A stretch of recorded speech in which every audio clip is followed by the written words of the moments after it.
الحمد للہ وحدہ والصلاة والسلام علی من لا نبی بعدہ اما بعد۔ تجوید کے دروس چل رہے ہیں اور الحمدللہ ہم نے مخارج کی بحث مکمل کر لی، یعنی وہ 17 مقامات جن سے مختلف عربی کے حروف ادا ہوتے ہیں ان کا تذکرہ تفصیل سے ہو چکا۔ وہ پچھلی تمام ریکارڈنگز میں موجود ہیں، ان کو سنیے اور کوشش کیجئے کہ وہ یاد ہو جائیں اور اس پہ مزید محنت ہوتی رہے کہ کون سا حرف کہاں سے نکلتا ہے۔ تو تجوید کے لیے پہلی چیز تو یہ تھی کہ ہمیں معلوم ہو کہ کون سا حرف کہاں سے نکلتا ہے۔ الحمدللہ ہم آدھے سے زیادہ حروف تو ویسے ہی جانتے ہیں، اس لیے کہ ان کو ہم ادا کرتے ہیں صحیح طریقے سے۔ کچھ حروف ہیں جن کی ادائیگی میں ہمیں مشکل آتی ہے، اس لیے کہ وہ ہماری اپنی زبان کے حروف نہیں ہیں، اور بعض اوقات ان کا مخرج عربی زبان میں تھوڑا مختلف ہوتا ہے۔ تو دوسری چیز جو ہمیں سیکھنی ہے وہ یہ ہے کہ ان حروف کی صفات کیا ہے۔ عربی زبان میں جیسا کہ آپ نے غور کیا کہ 17 مخارج سے 29 مختلف آوازیں نکل رہی ہیں، تو گویا ایک جگہ سے بعض اوقات ایک سے زائد حروف نکلتے ہیں۔ تو جب ایک سے زائد حروف ایک ہی مخرج سے نکل رہے ہوں گے تو ان دونوں میں مابیل امتیاز چیز کیا ہے، یعنی وہ کون سی چیز ہے جس کے ذریعے ان دونوں میں فرق کیا جائے گا۔ تو وہ عموماً صفات سے فرق کیا جاتا ہے۔ صفات کا مطلب یہ کہ ہر حرف کی کچھ خاص کوالٹی ہوتی ہے، کوئی خاص اس کی علامت ہوتی ہے، کوئی خاص اس میں حسن، اس کی کوئی خاص ایک ایڈجیکٹو ہے، خاص اس کی صفت ہے۔ تو اس کا جو وصف بیان کیا جائے گا جس سے وہ حرف سمجھا جاتا ہے، پہچانا جاتا ہے کہ یہ حرف ہے، وہ والا نہیں ہے، وہ بھی جاننا ضروری ہے تاکہ دو مختلف حروف میں امتیاز ہو سکے۔ بعض اس میں ایسی صفات ہیں جو ہمیشہ رہتی ہیں، بعض اس میں آتی جاتی رہتی ہیں، وقتی طور پر ہوتی ہیں، ہمیشہ نہیں ہوتی۔ اور بعض صفات ایسی ہیں کہ جن کے مقابلے میں دوسری صفات ہوتی ہے، یعنی اگر کچھ میں یہ صفت ہوگی تو ان کی ضد جو ہے وہ دوسروں میں پائی جائے گی۔ ایک تو گروپ ان صفات کا ہے، اور اس کے مقابلے میں دوسری صفات ایسی ہیں کہ بس وہ ہے، دوسروں میں کچھ ہونا ضروری نہیں ہے۔ تو وہ صفات جن کی ضد بھی ہے وہ تقریباً ہمارے ہاں 10 کے قریب ہے۔ تو امام جزری اس کو ایسے بیان فرماتے ہیں، انہوں نے اشعار میں اس پوری تجوید کو اور اس کے تمام قوانین کو، تمام اصولوں کو رقم کیا ہے، لکھ دیا ہے، الحمدللہ جو امت تک پہنچائی ہے۔ تو صفات کے بارے میں حضرت رحمۃ اللہ علیہ کا ارشاد کیا ہے کہ صفاتها جہر ورخو مستقل منفتح مصمتۃ وضد قل محبوسها فحسه شخص سکت شدیدها لفظ اجد قتم بکت۔ تو یہاں حضرت کچھ جو صفات ہیں ان کا تذکرہ فرما رہے ہیں۔ تو اگر اس نقشے میں آپ دیکھیں تو آپ کو نظر آئے گا کہ بعض ایسے ہیں کہ جن کی ازداد موجود ہے، یعنی جہر بعض حروف میں ہوگا تو دوسرے حروفوں میں حمز ہوگا، بعض میں رخوہ ہوگا تو بعض میں شدہ ہوگی یا توسط ہوگا، بعض میں استعلا ہوگا تو بعض میں استفال، بعض میں اطباق تو بعض میں انفتاح، بعض میں اطلاق تو بعض میں اسمات۔ تو اس طرح سے تقسیم کیا جائے گا کہ ہر عربی کا حرف ان دونوں میں سے کسی ایک گروپ میں، کسی ایک کیٹیگری میں پایا جائے گا۔ اور بعض ایسی ہے کہ جو الگ ہیں، ان کی ضد کوئی نہیں ہے، مطلب یہ کہ وہ ان کی ضد یہی کہی جائے گی کہ ان میں یہ صفت موجود نہیں ہے، تو وہ الگ ہے۔ انشاءاللہ تعالیٰ ان تمام صفات کو پڑھیں گے۔ تو آج ہم پہلی صفت انشاءاللہ تعالیٰ پڑھتے ہیں جو حمز اور جہر کی صفت ہے۔ حمز کہتے ہیں آواز کو چھپا لینا، یہ جو سانس کی آواز ہوتی ہے اس طرح کی، تو یہ سانس کی آواز، یہ سانس کا جو محسوس کرنا ہے، ہمیں پتہ چلتی ہے، کان میں ہم سن سکتے ہیں اس کو، کسی کے سانس پھولنے کی وجہ سے پتہ چلتا ہے کہ اس کی آواز آ رہی ہے، اس کو ہم حمز کہتے ہیں۔ تو اسی لیے کبھی کبھی سرگوشی جب کی جاتی ہے تو اس میں حمز کا تھوڑا سا اظہار ہوتا ہے، اور وجہ یہ ہوتی ہے کہ وہ مخرج جس سے یہ نکل رہے ہیں وہ آپس میں کمزور ہے، کمزور مخرج کی وجہ سے جو سطحیں دونوں آپس میں ٹکرانی چاہیے اتنی شدت سے نہیں ٹکراتی، تو ہوا چلتی رہتی ہے، اور وجہ یہ ہوتی ہے کہ جو ہمارا ووکل کارڈ ہے ووکل کارڈ یہ آلہ صوتی کہہ لیجیے اس کو، وہ دو تار ہیں جو سانس کی نالی میں اوپر کی طرف حلق کے قریب ہوتے ہیں، تو ان کا کام یہ ہے کہ وہ کھل بند ہوتے رہتے ہیں گٹار کے تاروں کی طرح. جب سینوں سے پھیپھڑے سے جب سانس باہر نکالی جاتی ہے تو وہ ان تاروں کو چھیڑتی ہے، تو وہ ہوا جب نیچے سے نکلتی ہے سینے سے نکل کے باہر کی طرف آتی ہے تو حلق میں موجود ان دونوں تاروں کو جب وہ چھیڑتی ہے تو آواز پیدا ہوتی ہے، اور وہ آواز اوپر کی طرف سفر کرتی ہے کیونکہ پیچھے سے ہوا اس کو پش کر کے دھکا دے کے باہر لاتی ہے.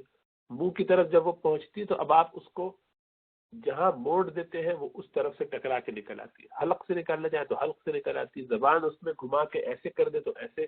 تو اب ہم انسانوں کو اللہ نے صلاحیت دی ہے کہ وہ اس آواز کو مختلف عنوان سے مختلف انداز سے گھما کے منور کر کے باہر ادا کروا دیتے ہیں.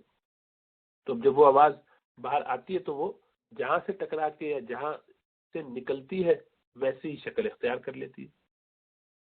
تو اگر آپ کچھ نہ کریں تو صرف آپ کو سانس اندر لیجیے اور پھر باہر نکالیے،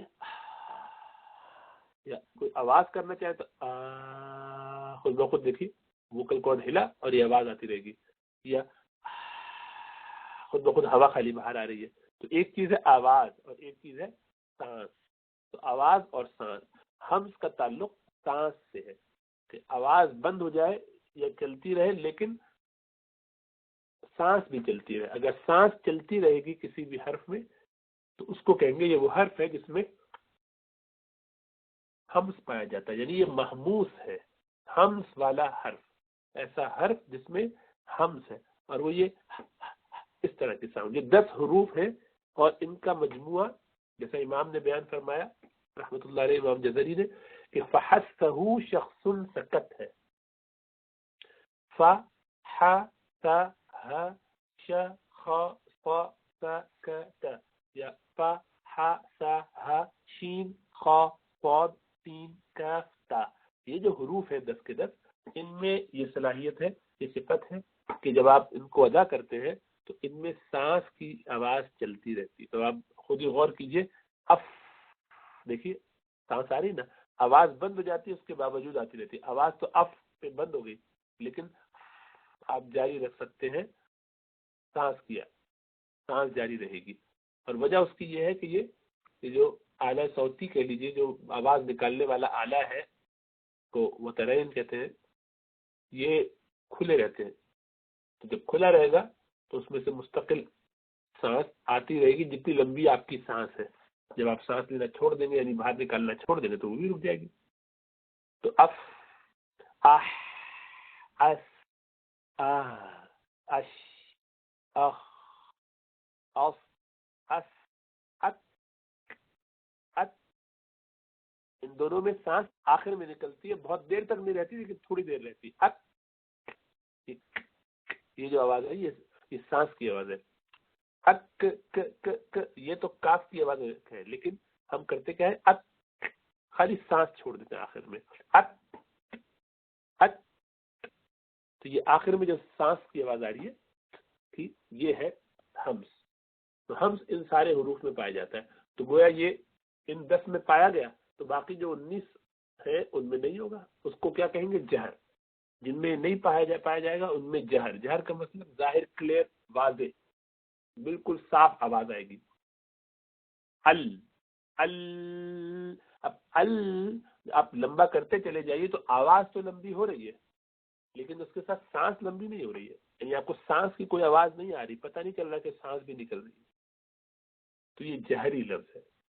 وہ محموس، یہ مجہور، اس میں جہر ہے اور اس میں حمز ہے.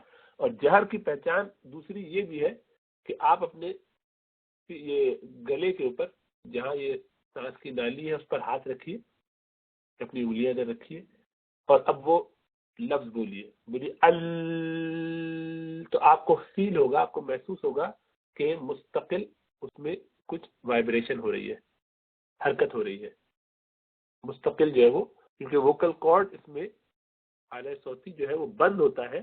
تو بند ہونے کی وجہ سے وہ آواز کے لیے تھوڑی دیر اس کو کھلتے رہنا پڑتا، تو تھوڑا تھوڑا سا کھل تھوڑا تھوڑا سا بند. ہوتا رہتا ہے تو یہ آواز آپ کو وائبریشن جیسی آتی رہتی ہے اس کی ہلنے کی وجہ سے، اس کے وائبریٹ کرنے کی وجہ سے. تو یہ صفت بہت ضروری ہے. تو اسی لیے عین جو ہے وہ مثلا جہری ہے اور ہا جو ہے وہ ہمس ہے. اور آپ جانتے ہیں کہ یہ دونوں ایک ہی جگہ سے نکلتے ہیں، یہ حروف حلق میں سے ہے نا، تو حلق کے درمیان سے وسط سے یا وسط سے نکلتا ہے، یہ دونوں کا مخرج وہی ہے. تو اب دیکھیے آہ اور آہ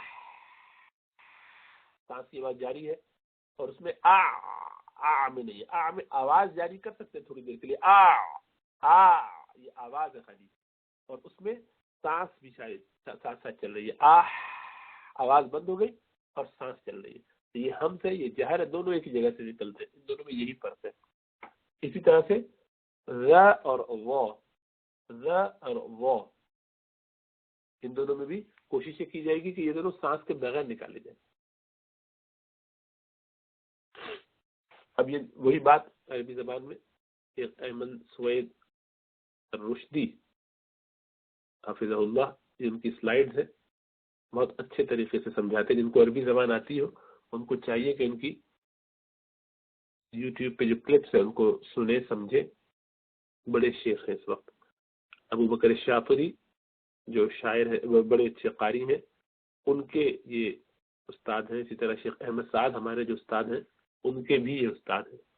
بڑی عربی میں گرامر پہ اور یہ بالخصوص تجوید پہ ان کا بڑا عبور بھی ہے، کافی کتابیں لکھی ہیں. بہرحال ہمس میں جیسا عرض کیا، یہ اس طرح یہ جو ووکل کارڈ ہے وہ اس طرح کھلا ہوا رہتا ہے تو آواز سانس کی جاری رہتی ہے، سانس چلتی رہتی ہے.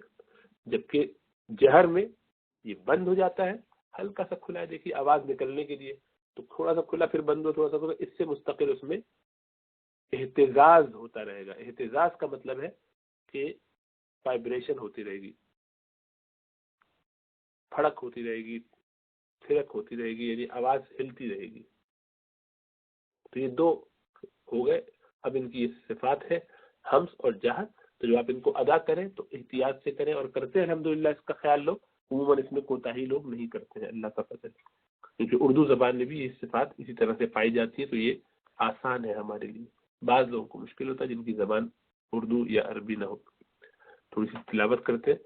اعوذ باللہ من الشیطان الرجیم، بسم اللہ الرحمن الرحیم، لإيلاف قریش، لإيلاف قریش، لإيلاف فی دیکھیں دونوں میں ہمس آیا نا، فا میں بھی شین میں بھی.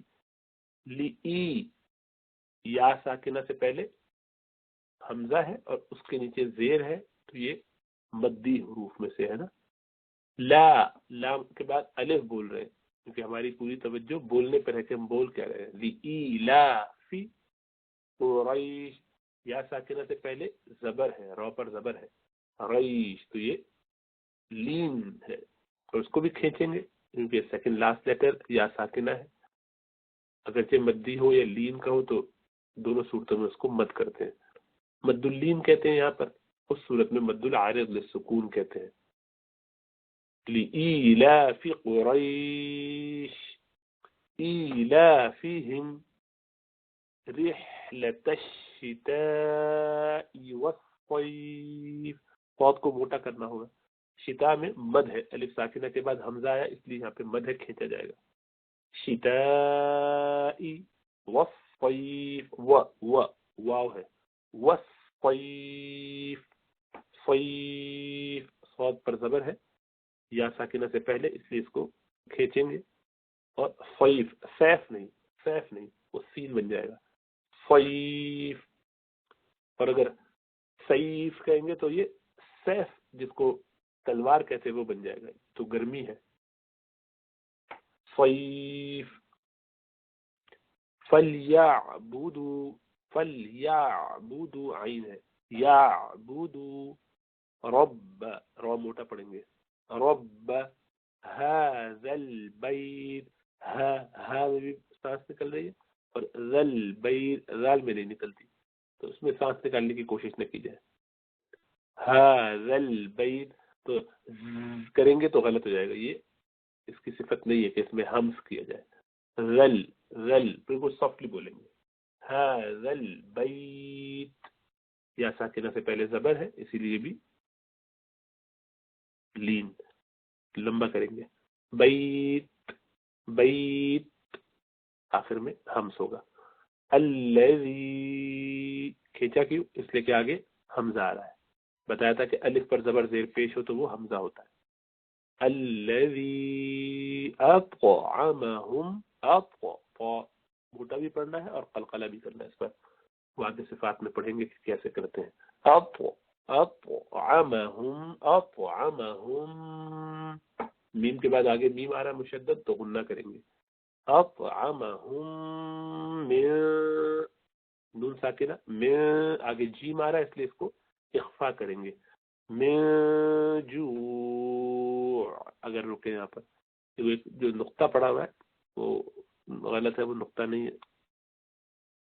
ہونا چاہیے. جوع جوع اگر رکے یہاں پر، کیونکہ واو ساکنہ سے پہلے پیش ہے، یہ مدیہ ہے اور رکیں گے تو مد العارض سکون کریں گے، لیکن ملائیں گے اور ملانا چاہیے.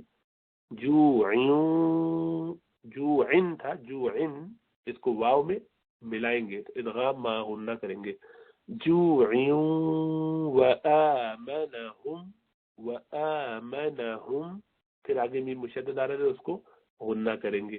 وآمنہم من خوف، من نون ساکنہ، من آگے چونکہ خا حروف حلق میں سے آ رہا ہے، حمزہ ہا عین ہا غین خا میں سے ہے حروف حلق، تو اس کو اظہار کریں گے. اظہار کا مطلب اس نون کو بالکل واضح طور پر پڑھیں گے. اظہار یعنی ظاہر طور پر پڑھیں گے، نہ لمبا کریں گے نہ زیادہ گھمائیں گے ناک میں.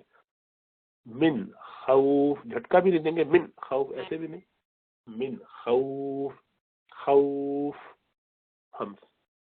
لإيلاف قريش إيلافهم رحلة الشتاء والصيف فليعبدوا رب هذا البيت الذي أطعمهم من جوع، أطعمهم من جوع وآمنهم من خوف. صدق الله العظيم، والسلام عليكم ورحمة الله وبركاته.